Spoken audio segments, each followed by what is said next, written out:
ان کے جو لیڈرشپ ہے وہ ہے یہاں پہ اس وقت معاملہ کر رہی ہے۔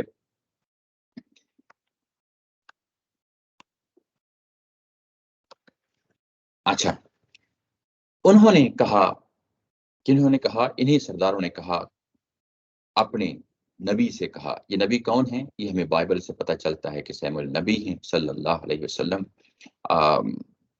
وہ اللہ کے نبی ہیں، اور ان سے مطالبہ کیا جا رہا ہے کہ اس قالوا للنبی لهم مبعث لنا ملکا، اور تقاضا کر رہے ہیں یہ سردار کہ ہمارے درمیان ایک بادشاہ کو اٹھائیں، ہمارے درمیان ایک بادشاہ کو اٹھائیں۔ کیوں اٹھائیں؟ نقاتل فی سبیل اللہ، ہم بھی اللہ کے راستے میں قتال کریں۔ آگے سے جواب ملتا ہے، انہی جو سیموئیل نبی ہیں ان سے جواب ملتا ہے، قال هل عصیتم، ہو سکتا ہے کہ ان کتب علیکم القتال، کہ تمہارے اوپر قتال لازم کر دیا جائے، فرض کر دیا جائے، اللہ تو قاتلو، اور اس کے بعد تم نہ لڑو۔ قالوا وما لنا الا نقاتل فی سبیل اللہ، اور آگے سے وہ جواب دیتے ہیں، وہی سردار جواب دیتے ہیں کہ ہمیں کیا ہو گیا ہے، ہم کیوں نہیں لڑیں گے، ہم کیوں نہیں قتال کریں گے اللہ کے راستے میں۔ اور اس کے لیے جسٹیفیکیشن یہ دیتے ہیں، وقد اخرجنا من دیارنا، ہمیں ہمارے علاقوں سے نکال دیا گیا، دیار دار کی جمع ہوتی ہے، گھروں سے نکال دیا گیا، ابنائنا، اور اپنے بچوں سے نکال دیا گیا، یعنی ہم سے جدا کر دیا گیا۔ فلما کتب علیہم القتال، اور جب ان کے اوپر قتال لازم کر دیا گیا، یعنی ایک سٹیج اگلی آتی ہے جب ان کے اوپر قتال جو لازم کر دیا جاتا ہے، فرض کر دیا جاتا ہے، تولوا، تو اس کے بعد وہ منہ موڑ جاتے ہیں، منہ موڑ جاتے ہیں، الا قلیلا منہم، بس سوائے چند ایک لوگ رہ جاتے ہیں جو وہاں پہ ثابت قدم ہوتے ہیں۔ واللہ علیم بالظالمین، اللہ تعالیٰ کی ذات جو ہے ان ظالموں سے خوب واقف تھی، خوب واقف تھی۔ کن ظالموں سے؟ جو منہ موڑ جاتے ہیں۔ آپ اس کی تفصیل دیکھ لیتے ہیں۔ اچھا، یہاں پہ اگر آپ دیکھیں تو یہ بنی اسرائیل کے سردار ہیں، وہ تقاضا کر رہے ہیں کہ ان کے درمیان سے ایک بادشاہ کو اٹھایا جائے، اس بادشاہ کی موجودگی میں ہم قتال کریں، اس بادشاہ کی موجودگی میں ہم قتال کریں۔ یہاں پہ لفظ ملک کا آیا ہے، ملک یعنی کہ بادشاہ بنایا جائے۔ کیا پہلے ان کے ہاں کو بادشاہ نہیں ہوا کرتے تھے؟ بادشاہ نہیں ہوا کرتے تھے، یعنی حضرت موسیٰ علیہ السلام جب دنیا سے جاتے ہیں تو وہ خود بطور رسول کے تھے، نبی کے تھے، وہ ان کے سیاسی لیڈرشپ کا کردار بھی وہی ادا کر رہے تھے۔ اس کے بعد جب وہ دنیا سے رخصت ہو جاتے ہیں، چلے جاتے ہیں، تو اس کے بعد جیسا کہ میں نے پہلے ذکر کیا کہ ان کے دو صحابی ہیں، اور وہ کون ہیں؟ حضرت یوشع علیہ السلام اور حضرت کالب علیہ السلام۔ یہ دونوں جو صحابی ہیں یہ پھر جو ہے نا لیڈرشپ اختیار کر لیتے ہیں، یعنی لیڈر بن جاتے ہیں۔ ان کی لیڈرشپ کی کیا نوعیت ہے؟ بالکل ایسے ہی جیسے ہمارے ہاں ابو بکر صدیق رضی اللہ تعالیٰ عنہ کی ہے، حضرت عمر فاروق رضی اللہ تعالیٰ عنہ کی ہے، یہی ایگزیکٹلی یہی صورتحال ان کے درمیان ہے۔ یعنی جو شریعت ہمارے ہاں ہے وہی شریعت ان کے ہاں ہے۔ ہمارے ہاں کیا شریعت ہے؟ آگے ہم سورہ شورا میں پڑھیں گے، وَأَمْرُهُمْ شُورَىٰ بَيْنَهُمْ، کہ ہمارے معاملات جو ہے، سیاسی جو تعلیمات ہیں، وہ ہماری قیادت کیسے جو ہے نا یعنی وجود میں آئے گی، وہ قیادت اس صورت میں وجود میں آئے گی کہ لوگوں کی راہ کی بنیاد پہ جو نا فیصلہ ہوگا کہ کون ہے جو معاشرے کا لیڈر بنے گا، کون ہے جو معاشرے کا حکمران بنے گا۔ تو یہ اسی کی بنیاد پہ ابو بکر صدیق رضی اللہ تعالیٰ سامنے آئے ہیں، اسی کی بنیاد پہ حضرت عمر فاروق رضی اللہ تعالیٰ سامنے آئے ہیں، اور اسی کی بنیاد سے ہمیں تورات سے پتہ چلتا ہے کہ حضرت یوشع علیہ السلام آئے ہیں اور حضرت کالب علیہ السلام آئے ہیں۔ ہمارے ہاں بدقسمتی سے یہ نظام جو ہے، جو خالصتاً وَأَمْرُهُمْ شُورَىٰ بَيْنَهُمْ، یہ چل نہ سکا۔ یہ 30-35 سال کے عرصے کے بعد جو ہے نا بادشاہت میں تبدیل ہو گیا، جبکہ ان کے ہاں بائبل سے ہمیں پتہ چلتا ہے، جو ڈیوٹرانومی کی کتاب ہے 5واں جو چیپٹر ہے، اس کے بعد اگلے جو چیپٹرز شروع ہوتے ہیں ان چیپٹرز کا نام ہے ججز۔ وہ جو ججز کے چیپٹر ہیں، قاضی ان کا ہم ترجمہ کرتے ہیں، قاضیوں کا جو دور ہے یہ تقریباً 300 سال تک چلتا ہے، یعنی بنی اسرائیل کے درمیان 300 سال تک چلتا ہے۔ اس میں درمیان میں اگر کوئی نبی بھی آ جاتا ہے، درمیان میں اگر نبی نہیں بھی ہوتا، تو ان کے معاشرے کے سارے جو معاملات تھے وہ اسی اصول کے تحت نمٹائے جاتے ہیں، وَأَمْرُهُمْ شُورَىٰ بَيْنَهُمْ۔ یہ پہلی دفعہ ہے جو 300 سال کے بعد کہ انہوں نے ایک بادشاہ کا تقاضا کیا ہے۔ اس سے پہلے معاملات جو ہیں وہ اسی اصول کے تحت جو ہے نا چلتے آ رہے تھے۔ جب انہوں نے بادشاہ کا تقاضا کیا ہے تو یہ ان کا زوال ہے۔ یہ کیوں جو ہے نا تقاضا کیا جاتا ہے؟ یہ عمومی طور پہ ہوتا ہے کہ جب قومیں زوال کا شکار ہو جاتی ہیں، اپنے مقاصد سے دور ہو جاتی ہیں، اپنی شریعت سے دور ہو جاتی ہیں، تو اپنے ارد گرد کی قوموں کو دیکھتی ہیں تو ان کے اندر بھی خیال پیدا ہوتا ہے کہ اگر دوسری قومیں جو ہے نا ترقی کر رہی ہیں تو کچھ وجوہات ہیں۔ ان کے ہاں جب دیکھا کہ ارد گرد کے جو بادشاہ تھے بڑی شان و شوکت والے تھے، بڑی روب اور دبدبے والے تھے، تو ایگزیکٹلی انہوں نے بھی تقاضا کر ڈالا کہ ہمارے درمیان بھی بادشاہ ہو، اسی شان و شوکت والا ہو، ہم پھر اس بادشاہ کی سرکردگی میں جو ہے نا آگے بڑھ کے لڑیں۔ یہ گو کہ اس کو مضمون نہیں بنایا قرآن مجید نے، لیکن کیونکہ جس پہلو سے یہ آیا ہے، جس طریقے سے انہوں نے تقاضا کیا ہے، یہ ایک انڈائریکٹ مضمون ہے جس کا حوالہ جو ہے نا اوپر وَأَمْرُهُمْ شُورَىٰ بَيْنَهُمْ کا دیا ہے، اور استاد محترم نے بھی اس کو اسی پہلو سے جو ہے نا وہ لیا ہے۔ اگر ہم اس کو نیچے دیکھیں تو انہوں نے اس پہ تبصرہ کیا ہے 646 پہ، اگر آپ دیکھیں یہاں موقع کلام دوسرا ہے، یعنی موقع محل تو نہیں ہے، اس لیے ذکر نہیں ہوا کہ انہوں نے بادشاہ کا جہاں تقاضا کیوں کیا، لیکن بائبل کے مطالعے سے معلوم ہوتا ہے کہ بادشاہ مقرر کرنے کے اس مطالبے کو اللہ تعالیٰ کی ذات نے پسند نہیں فرمایا، اور انہیں توجہ دلائی کہ وہ اپنے ہاتھوں محکومی کا یہ توق اپنی گردن میں نہ ڈال لیں۔ اس کے بعد پورا مکالمہ ہے جو حضرت سیموئل اور اس کے بعد بنی اسرائیل کے درمیان میں ہوا ہے۔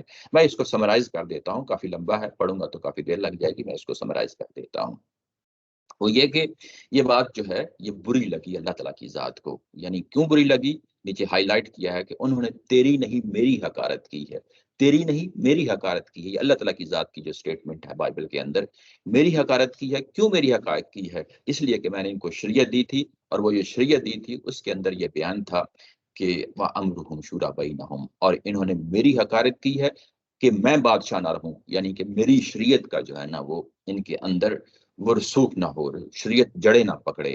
اب انہوں نے تقاضا کیا ہے تو ان کی بات مان لی جائے، یعنی یہاں پہ اللہ تعالیٰ کی ذات سے عمل نبی کو سمجھاتی ہے، اگر انہوں نے کہا ہے تو کوئی بات نہیں، کہا ہے تو ان کی بات یعنی مان لی جائے، اور ان کو یہ ساتھ سمجھا دیا جائے کہ اگر تم یہ تقاضا کرتے ہو بادشاہ کا تو تمہیں یاد رکھنا چاہیے کہ پھر اس کے بعد تمہاری اپنی نسلیں، تمہاری اپنے بیٹے جو ہیں وہ محکوم ہو جائیں گے، وہ غلام بن جائیں گے، اس بادشاہ کے غلام بن جائیں گے۔ کیسے غلام بن جائیں گے؟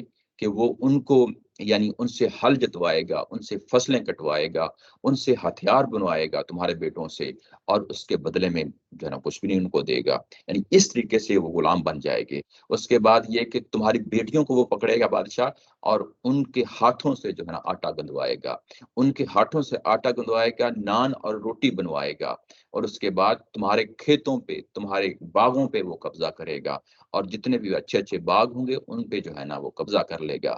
یہ ہے بادشاہوں کا سٹائل، یہ ہے جو ہے نا ان کا یعنی طریقہ کار۔ اور اس کے بعد یہ تم اس طریقے سے غلام بن جاؤ گے، لیکن اس کے باوجود جو ہے نا بنی اسرائیل نہیں مانی، انہوں نے یہی تقاضا کیا کہ ہمیں بادشاہ چاہیے۔ اللہ تعالیٰ کی ذات نے اس کو یعنی چلنے دیا، اور خود پھر انٹرفیئر کیا ہے، اس پوری صورتحال میں خود انٹرفیئر کیا ہے۔ وہ کیسے کیا ہے آگے بڑھتے ہیں تو پتہ چل جاتا ہے کہ وہ کیسے پھر انٹرفیئر کیا ہے۔ وہ یہ کہ جب انہوں نے کہا کہ ہم بادشاہ دیا جائے، اب یہاں پہ بھی دیکھیں کہ بادشاہ کی موجودگی میں لڑا جائے گا، یعنی اسلام کا قانون ہو یا بائبل کا قانون ہو، یہ ایک حقیقت چیز ہے کہ جب بھی قتال کیا جائے گا، جب بھی جہاد کیا جائے گا، وہ حکمرانوں کے زیر تحت کیا جائے گا۔ یہ نہیں ہوگا کہ کچھ جتھے اٹھیں گے، من مرضی سے ٹولیاں بنائیں گے اور اس کے بعد جہاد کا اعلان کر دیں گے، نہیں ہو سکتا۔ بنی اسرائیل کے لیے بھی یہی یعنی یعنی شریعت تھی، اور ہمارے لیے بھی یہی ہے کہ حکمران ہونا ضروری ہے، یعنی ایک سٹیٹ ہونا ضروری ہے۔ یہ حکمران ہے، اس کے زیر تحت جو ہے نا ہم قتال کرتے ہیں، اور وہی تقاضا ظاہر ہے یہ لوگ بھی کر رہے ہیں۔ اس کے بعد یہ کہا گیا کہ جب تمہیں بادشاہ بھی مل جائے اور اس کے بعد قتال کرنے کے لیے کہا جائے، تو سیموئل نبی آگے سے کہتے ہیں کہ ہو سکتا ہے کہ پھر تم جو ہے قتال نہ کرو، لیکن ان کی طرف سے آگے سے جواب ملتا ہے کہ ہم کیوں نہیں قتال کریں گے؟ ہم قتال کریں گے جب ہماری ریکوائرمنٹ جو ہے، جو ہم ڈیمانڈ کر رہے ہیں، وہ چیز بن گئی، ہمارے اندر بادشاہ بن گیا، ہم اس بادشاہ کی سرکردگی میں جو ہے نا لڑیں گے۔ اور جب لڑیں گے، کیوں لڑیں گے؟ اس لیے کہ ہمیں علاقوں سے نکال دیا گیا ہے، ہماری فیملی سے ہمیں جدا کر دیا گیا ہے۔ لیکن ہوا یہ کہ جب حقیقتاً ان کو بادشاہ بھی دے دیا گیا اور اس کے بعد جب ان کو کہا گیا کہ آؤ اب جہاد کرو، قتال کرو، وہ پیچھے ہٹ گئے، پیچھے ہٹ گئے۔ اور بہت تھوڑے لوگ تھے جو میدان جنگ میں اترتے ہیں، اور جو میدان جنگ میں نہیں اترتے ان کو یہاں پہ ظالمین کہا گیا ہے۔ یہ جو ظالمین کا لفظ ہے بڑا خوبصورت لفظ آیا ہے۔ قرآن مجید جو ہے نا ایک تسبیح کے دانوں کی طرح جو ہے نا ہر جگہ ہمیں خوبصورت طریقے سے جو ہے نا ہنٹس چھوڑ جاتا ہے۔ یہ آیا نمبر 124 میں جا کے دیکھیں تو وہاں پہ 246 ہے یہاں پہ، اور وہاں پہ اگر آپ اس کو جا کے دیکھیں گے تو یہ آیا 124 ہے۔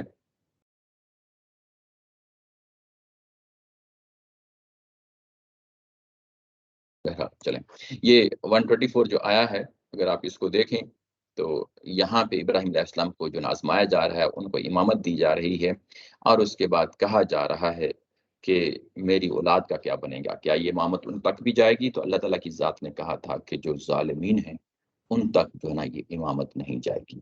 تو گویا کہ یہاں پہ جو ہنٹ چھوڑا ہے خوبصورت طریقے سے، ظالمین کا لفظ کہہ کے، یہ اس چیز کو اگر آپ ریلیٹ کریں تو وہ چیز جو ہے وہ پوری طریقے سے ہمارے سامنے آ جاتی ہے کہ ان کو ظالمین کیوں کہا گیا ہے، کہ یعنی یہ ذریت ابراہیم کے ہوتے ہوئے بھی یہ اللہ کی شریعت سے منہ موڑ رہے ہیں۔ اگر یہ منہ موڑ رہے ہیں تو ان کو ظالمین کا ٹائٹل ڈے 1 میں ہی دے دیا گیا تھا۔ اور یہ یعنی پہلو سامنے ہے اس وقت مسلمانوں کو بھی، یعنی جو صورت درپیش ہے ان کو نکال دیا گیا ہے، ان کے گھروں سے نکال دیا گیا ہے، ان کی فیملی سے ان کو نکال دیا گیا ہے، اور اس وقت نبی موجود ہیں اور نبی جو ہے نا پکار رہے ہیں آؤ قتال کریں، یعنی ان پہ بھی قتال لازم کر دیا گیا ہے جیسا کہ ہم پیچھے پڑھائے ہیں۔ اور اب جب کہ اس موجودہ صورتحال میں جب مسلمانوں کو کہا جا رہا ہے تو اس کا پورا امکان ہے کہ کچھ لوگ وہاں پہ بزدل ہوں، پست ہمت ہوں، منافقین ہوں، اور جب وہ ہوں گے وہ چیزیں بھی ہم پیچھے پڑھائے ہیں کہ کچھ لوگ ہیں کہ جو پست ہمتی سے کام لے رہے ہیں، بزدلی سے کام لے رہے ہیں، اور وہ نہیں چاہتے کہ یہ جنگ ہو۔ پیچھے ہم بڑی تفصیل کے ساتھ جو ہے نا پڑھائے ہیں۔ تو یہاں پہ دونوں کے لیے ایک لیسن ہے کہ کون لوگ ہیں جو میدان جہاد میں اترنے والے ہیں اور کون لوگ ہیں جو ظالمین ہونے والے ہیں۔ یہاں پہ اس پہلو کو بڑی خوبصورتی کے ساتھ یعنی ریلیٹ اگر ہم کریں موجودہ یعنی جو صورتحال ہے جو زیر مطالعہ یعنی صحابہ اکرام کی جماعت ہے ان کے ساتھ کس طریقے سے جو ہے نا یہ چیز ریلیٹ ہو جاتی ہے۔ آگے بڑھتے ہیں، آگے بڑھتے ہیں تو اب ان کے درمیان ایک نبی بھی اٹھایا جائے گا اور جہاد کا اعلان کیا جائے گا، یعنی مضمون اس طرح گریجولی آگے بڑھتا ہے۔ وقال لهم نبیہم ان اللہ قد بعث لکم طالوت ملکا۔ اس کے بعد نبی نے اعلان کیا ہے، ان کے نبی نے، جیسا کہ بائبل میں ان کا نام آتا ہے سیمول، نبی نے اعلان کیا ہے کہ اللہ تعالیٰ کی ذات نے تمہارے لیے چن لیا ہے، قد بعث یعنی اٹھا لیا ہے، مقرر کر لیا ہے۔ کس کو مقرر کیا ہے؟ طالوت کو بادشاہ کے طور پہ۔ طالوت جو یہ نام ہے طالوت، یہ سول یعنی بائبل کے اندر آیا ہے، یعنی قرآن مجید کے اندر جب آتا ہے تو اس کا نام طالوت کا نام آتا ہے۔ طالوت لوگوں نے اس کی یہ نا لفظی طور پہ بھی تحقیق کی ہے کہ لمبے تڑمبے جو ہے نا آدمی کو کہا جاتا ہے، جیسا کہ آگے چل کے ان کی ذات کے حوالے سے بھی پتہ چل جائے گا کہ یہ لمبے تڑمبے اور یعنی جسم والے یہ صاحب ہیں، اور ان کو یہاں پہ بادشاہ بنایا گیا ہے۔ ان کو بادشاہ جب جو چن لیا گیا تو اس کے بعد پھر جو ہے نا یہ شکایت کرتے ہیں۔ یہ کون شکایت کرتے ہیں؟ یہی ملا کا جو لفظ پیچھے آیا تھا، سردار، یہی سردار جو ہے نا جنہوں نے تقاضا کیا تھا یوں ہی ان کے درمیان بادشاہ کو بنا دیا جاتا ہے۔ تو وہی حرکتیں جو عمومی طور پہ ہوتی ہیں بادشاہوں کے حوالے سے کہ سیاسی طور پہ جو ہے نا گروہ بندیاں ہو جاتی ہیں، پھر اس کے بعد کچھ لوگ ظاہر ہے حکمران کے ساتھ ہوتے ہیں، کچھ لوگ حکمران کے مخالف ہوتے ہیں۔ وہی صورتحال کچھ یہاں پیدا ہو گئی ہے۔ اس کے کیا موٹیوز ہوتے ہیں یہاں پہ بھی یعنی اسی انداز سے چیزوں کو بتایا جا رہا ہے۔ انہوں نے کہا کہ قالوا انا یکون لہ الملک علینا، انہوں نے آگے سے کہا کہ یہ کہاں سے کیسے ہو گیا، یہ کس طرح ہو گیا کہ یہ ہوگا ہمارے لیے بادشاہ، یعنی اس کی بادشاہت ہمارے اوپر ہوگی۔ کس کی؟ طالوت کی۔ طالوت کے بارے میں بائبل میں ہمیں یہ پتہ چلتا ہے، یہاں سے بھی ظاہر ہے کہ ایک ہنٹ ملتا ہے، آگے چل کے پتہ چل جائے گا، وہ یہ کہ طالوت علیہ السلام جو ہیں یہ بنیامین کے قبیلے میں سے تھے۔ یہ جو حضرت یعقوب علیہ السلام کے 12 بچے ہیں ان میں سے ایک بچہ سب سے چھوٹا بچہ تھا، اور یہ ظاہرہ چھوٹا بھی تھا، لیکن اس کے بعد اس کا قبیلہ جو ہے حضرت بنیامین کا، وہ تعداد میں بھی تھوڑا رہتا ہے۔ جب یہاں پہنچتے ہیں حضرت سموئیل کے دور تک، تو یہ بنیامین کا جو قبیلہ ہے وہ تعداد میں بھی تھوڑا ہے، اور اس کے بعد نہ صرف تعداد میں تھوڑا ہے بلکہ معاشرے کے اندر جو ان کی وقت ہے، معاشرے کے اندر جو ان کا مقام اور مرتبہ ہے، سیاسی طور پہ بھی اور معاشی طور پہ بھی وہ کمزور ہے۔ اسی طبقے سے یعنی اسی قبیلے سے یہ طالوت کو اٹھایا گیا ہے۔ تو جب طالوت کو اٹھایا گیا ہے تو جو باقی بڑے سردار تھے، باقی بڑے قبیلوں والے تھے، جو نامی گرامی وہ لوگ تھے، معاشی طور پہ مضبوط تھے اور سیاسی طور پہ مضبوط تھے، انہوں نے اس چیز پہ انگلی اٹھائی ہے کہ یہ ہمارے اوپر کیسے جو ہے نا یہ حکمران بن سکتا ہے۔ وَنَحْنُ أَحَقُّ بِالْمُلْكِ مِنْهُ، اور ہم زیادہ حقدار تھے کہ ہم میں سے کسی کو چن لیا جاتا، ہم زیادہ حقدار تھے، ہم میں سے کسی کو چن لیا جاتا۔ اب آپ اس کے بعد وہ ریزن دیتے ہیں کہ وہ ریزن کیا ہے، وَلَمْ يُؤْتَ وَلَمْ يُؤْتَ کہاں گیا، وَلَمْ يُؤْتَ سَعْتًا مِنَ الْمَالِ، کہ اس شخص کو زیادہ مال بھی اس کے پاس نہیں ہے۔ سع کا مطلب ہوتا ہے یعنی وسعت کے ساتھ، اس کے پاس مال کی بھی کمی ہے، اس کے پاس مال کی وسعت نہیں ہے۔ یعنی ہمارے پاس مال کی وسعت بھی ہے، ہمارے پاس سیاسی اثر و رسوخ بھی ہے، ظاہر ہے جس کے پاس مال ہوگا اس کے پاس سیاسی اثر و رسوخ بھی ہوگا۔ تو یہ اس شخص کو بنایا جا رہا ہے، یہ تو ہمارا بادشاہ کیسے کہلائے گا؟ کالا ان اللہ اصطفاہ علیکم، اس کے بعد اللہ تعالیٰ کی ذات نے کہا ہے کہ یہ فیصلہ میں نے کیا ہے، یہ میرا چناؤ ہے۔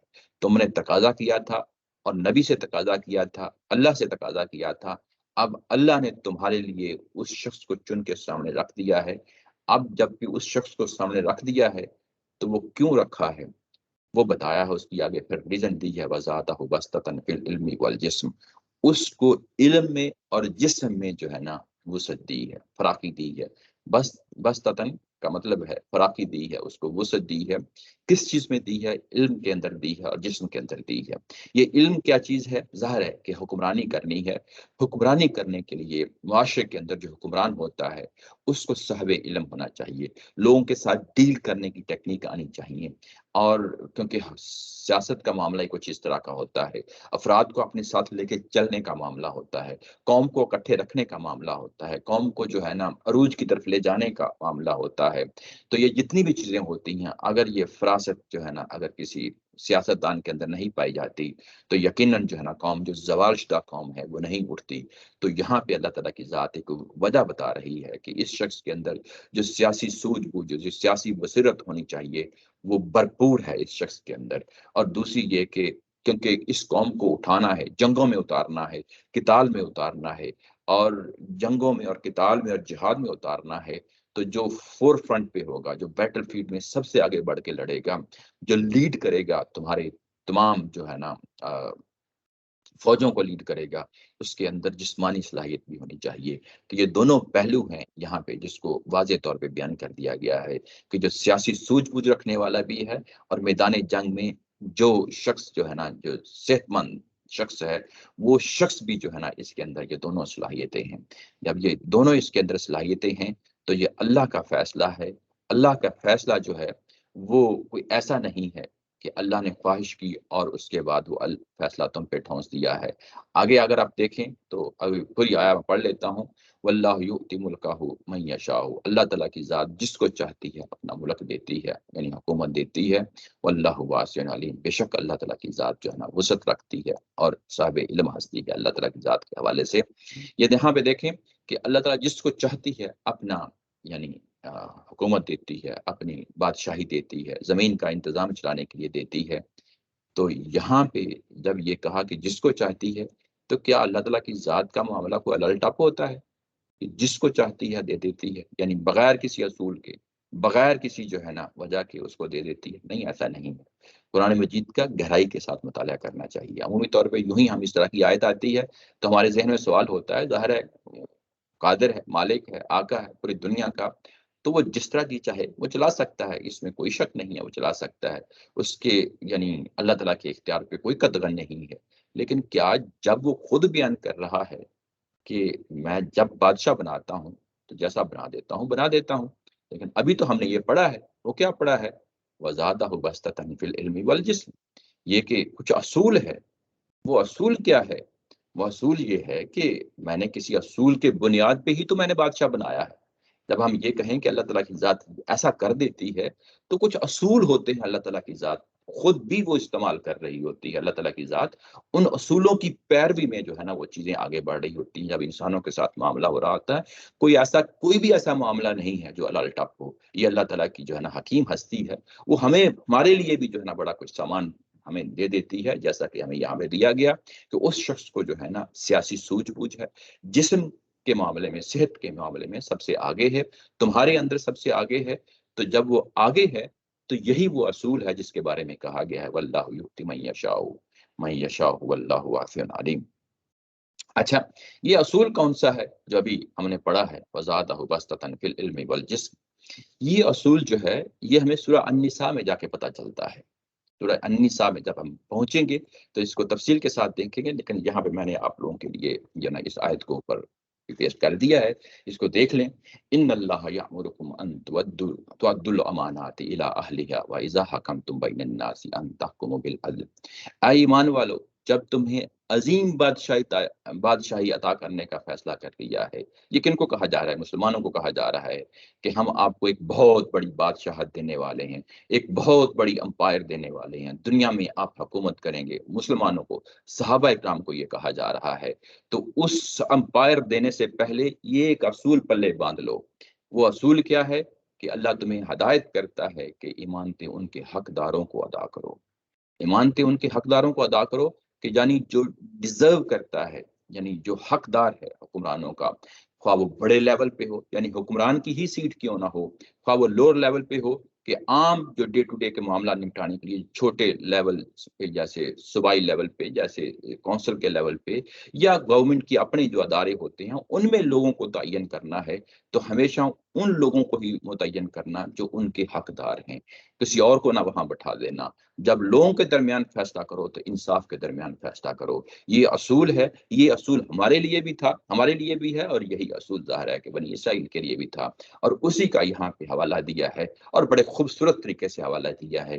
اللہ تعالیٰ نے جو شریعت انسانوں کو دی ہے کہ تم نے یہ کام کرنا ہے، اسی اصول کو جب خود برتا ہے، خود استعمال کیا ہے، تو بڑے اچھے طریقے سے استعمال کیا ہے، اور کہا ہے وَزَادَهُ بَسْطَةً فِي الْعِلْمِ وَالْجِسْمِ، کہ جو میں نے تمہارے اوپر حکمران کیا ہے، وہ میں نے بہترین شخص کو چنا ہے، وہی شخص حقدار تھا، اس چیز کا فیصلہ میں نے کر دیا۔ اب تم جو ہے اس چیز کو مانو اور اس حکم کے مطابق چلو۔ اور اس کے بعد بڑے خوبصورت انداز میں کہا ہے کہ واللہ واسع علیم، اللہ تعالیٰ کی ذات جو ہے وسعت رکھتی ہے۔ تم لوگ وہ تنگیوں میں پڑ جاتے ہو، تمہارے اندر حسد ہے، تمہارے اندر کینہ ہے، لیکن اللہ تعالیٰ کی ذات ان تمام عیبوں سے پاک ہے۔ یہ عیب تمہارے ساتھ لگے ہوتے ہیں، اللہ تعالیٰ کی ذات کے ساتھ لگے نہیں ہوتے۔ وہ وسعت رکھتا ہے، وہ فیاضی سے کام لیتا ہے، وہ چیزوں کو علم کے ساتھ دیکھتا ہے، پورے حالات کو اس کی نظر ہوتی ہے۔ جب اس کی نظر ہوتی ہے، وہ علیم ہے، وہ جانتی ہے، وسعت سے کام لے رہی ہے، اور تمام پہلوؤں کو سامنے رکھ کے جس شخص کو چنا ہے وہ ایک بہترین شخص ہے تمہارے اندر، جو یعنی تمہارے لیے منتخب کر دیا گیا ہے۔ یہی نہیں کیا، بلکہ اللہ کی حکمت نے ہمارے لیے یعنی اور بھی سامان پیدا کر دی ہیں، ہمارے لیے اور بھی سمجھنے کی چیزیں جو ہے نا اس کے اندر شامل کر دی ہیں۔ وہ یہ کہا وقال لهم نبيهم ان آیات ملکہ ان یاتیکم التابوت فیہ سکینۃ من ربکم وبقیۃ مما ترک آل موسیٰ وآل ہارون تحملہ الملائکۃ ان فی ذلک لآیات لکم ان کنتم مؤمنین۔ اس کے بعد ان کے نبی نے، سیموئیل نبی نے یہ کہا کہ یہ جو بادشاہ جن کو چنا گیا ہے، اس کی ظاہر ہے کہ اللہ تعالیٰ کی ذات سے یہ چیز پا کر ہی کہا ہوگا، یہ کہ تم اس کی شخصیت پہ انگلی اٹھا رہے ہو، تمہاری تنگ دلی ہے، کم ظرفی ہے، اور اللہ کے مقابلے میں جو اللہ کا چناؤ ہے اس کے اوپر انگلی اٹھا رہے ہو۔ تو چلو بہرحال یہ کام کیا ہے، لیکن ہم آپ کی تسلی اور تشفی کے لیے ایک اور کام کر دیتے ہیں۔ اس شخص کو جب بادشاہ بنایا جا رہا ہے، بادشاہ بنائے جانے کے بعد ایک نشانی ہے جو اس کا ظہور ہو جائے گا، ایک نشانی ہے جس کا ظہور ہو جائے گا، تمہیں تسلی اور تشفی مل جائے گی۔ وہ نشانی کیا ہے؟ ان آیات ان آیات ملکہ ایات، اس کی بادشاہ جب ہم اس کو دینے جا رہے ہیں تو اس کی نشانی یہ ہے کہ بادشاہ بنا دیا جائے گا، اور اس کے بعد ایک جو تابوت ہے تمہارا، جو اس وقت دشمن کے قبضے میں ہے، دشمن کے قبضے میں ہے، ان یاتیکم التابوت، وہ تابوت تمہارے پاس آ جائے گا، فیہ سکینۃ من ربکم، اور اس کے اندر سکینت رہی ہے، بڑی سکینت رہی ہے۔ سکینت کا مطلب ہوتا ہے آرام، سکون۔ یہ کیا ہے، یہ آگے چل کے ہم اس کو دیکھ لیتے ہیں۔ یعنی تمہارے لیے ہمیشہ سے اس کے اندر بڑی سکونت، بڑی سکینت اور بڑے یعنی اطمینان کا جو ہے نا مال اس کے اندر رہا ہے، اسی تابوت کے اندر، اسی صندوق کے اندر، جو کہ تمہارے رب کی طرف سے ہے۔ یعنی یہ سکینت جو ہے تمہارے رب کی طرف سے ہے۔ اور اس صندوق کے اندر کیا ہے، اس صندوق کے اندر جو ہے موسیٰ اور ہارون کی ذریت نے جو چیزیں چھوڑ رکھی ہیں وہ اس صندوق کے اندر پڑی ہوئی ہیں۔ وہ ذریت نے کیا چیزیں چھوڑ رکھی ہیں، یہ کہ تورات کی جو پورا یعنی پلیٹیں تھیں، تختیاں تھیں، وہ اس کے اندر پڑی ہوئی تھیں۔ یہ بائبل کے مطابق کہہ رہا ہوں، قرآن کا بیان نہیں، یہ بائبل کا بیان ہے۔ وہ پڑی ہوئی تھی، اس میں عصا پڑا ہوا تھا، اور اس کے علاوہ کچھ اور تبرکات پڑے ہوئے تھے جو اس صندوق میں ہوتے تھے۔ جب یہ صندوق ہے حضرت موسیٰ علیہ السلام کے زمانے ہی میں سے جو ہے نا اس کا وجود آ گیا تھا بائبل کے مطابق، اور یہ ہمیشہ یعنی اس صندوق کو اپنے قبلہ کے طور پہ استعمال کیا کرتے تھے، یعنی شروع ہی سے اس کو اپنے قبلہ کے طور پہ استعمال کیا کرتے تھے۔ جب بھی کوئی اہم فیصلے کرتے، جب بھی کوئی بڑے مواقع پیش آتے، تو ہمیشہ اس صندوق کو سامنے رکھتے، یعنی اپنی نمازوں کے لیے بھی قبلے کے طور پہ استعمال کرتے۔ صحرا کا زمانہ تھا، اس کے بعد ظاہر ہے موسیٰ علیہ السلام چلے گئے، اس کے بعد بھی یہی صورتحال رہی۔ پھر اس کے بعد جنگ و جدال کا زمانہ بھی آتا تو اس صندوق کو ہمیشہ سامنے رکھتے، تاکہ ان کے اندر ایک حوصلہ، ان کے اندر اس چیز کو سامنے رکھتے ہوئے کہ ہمارے پاس یہ صندوق ہے، ایک امانت ہے، بہت بڑا جو ہے نا اس کے اندر عصا، یعنی وہ چیزیں جو معجزے دکھایا کرتا تھا، تورات کی تختیاں اس کے اندر پڑی ہوئی ہیں، تو اس سے ان کے اندر ایک حوصلہ پیدا ہوتا، بزدلی اور کم ہمتی جو ہے نا وہ ان سے نکل جاتی، ایک جوش و جذبے کے ساتھ یہ لوگ لڑتے، یعنی ان کے اندر ایک زندگی کا کوئی پیغام ہو سکتا تھا، یہ جو صندوق ہے یہ ان کے پاس تھا۔ اب یہ کہ سکینۃ من ربکم، یہ سکینہ جو لفظ ہے، یہ لفظ بھی جو ہے نا سوچنے اور سمجھنے کا مقام ہے۔ یہ قرآن مجید کے اندر آپ دیکھیں تو یہ تقریباً پورے 6 جگہوں پہ جو ہے نا استعمال ہوا ہے۔ ایک جگہ یہی جو ابھی ہم پڑھ رہے ہیں، اس کے بعد 2 جگہ ہیں، یہ سورہ توبہ میں جو ہے نا ہمیں ملتا ہے، سورہ توبہ میں جو ملتا ہے، اس کے بعد سورہ فتح میں جہاں صلح حدیبیہ ہوتی ہے 3 دفعہ وہاں پہ ملتا ہے۔ یہ جس جگہ پہ یہ سکینہ لفظ آیا ہے، یہ اللہ تعالیٰ کی طرف سے کوئی انعام و اکرام ہوتا ہے، انعام و اکرام ہوتا ہے۔ جب بھی کوئی قوم، جس طرح کے بنی اسماعیل جن کے سورہ توبہ میں ذکر ہوگا، آگے سورہ فتح میں ذکر ہوگا، جب ایک ایسی صورتحال میں پھنس جاتی ہے کہ بہت مشکل ہوتا ہے اس سے نکلنا ان کے لیے، یعنی مشکل مصیبت کی گھڑی آ جاتی ہے، اس سے نکلنا ہے، تو اللہ تعالیٰ کی ذات جو ہے ایک ان کے لیے ایک لمحہ پرووائڈ کرتی ہے، جس سے وہ تر و تازہ دم ہو جاتے ہیں، ایک حوصلہ پیدا ہوتا ہے، اٹھنے کی صلاحیت پیدا ہوتی ہے۔ تو وہ جو پہلو ہے سکینت کا، وہ سامنے رہنا چاہیے، جس طرح سورہ توبہ کے اندر ہے، جس طرح سورہ فتح کے اندر ہے۔ جب ہم وہاں پہنچے بڑی تفصیل کے ساتھ دیکھیں گے، اور یہ پہلی دفعہ جو ہے نا یہ، اور خاص طور پہ یہ ایک ہی دفعہ بنی اسرائیل کے لیے یہ لفظ استعمال ہو رہا ہے، وہ یہاں کا مقام ہے۔ یہ جو مقام ہے، یہ کیوں؟ تاکہ ان کو ابارا جائے، اس چیز کے لیے ابارا جائے کہ یہ قتال کے لیے اٹھیں، اور کیونکہ یہ صندوق جو تھا ان کے ہاتھ سے چھن چکا تھا، جو ان کے مخالف قومیں تھیں جنہوں نے ان پہ دعویٰ بولا تھا، جیسا کہ ہم نے پچھلی دفعہ دیکھا تھا کہ ان قوموں کو، اب تو ہم فلسطین کہتے ہیں لیکن اس دور میں ان قوموں کو فلسطی کہا جاتا تھا، فلسطینیوں نے ان کے اوپر جو نا دعویٰ بولا تھا اور ان کا صندوق تک چھین کے لے گئے تھے۔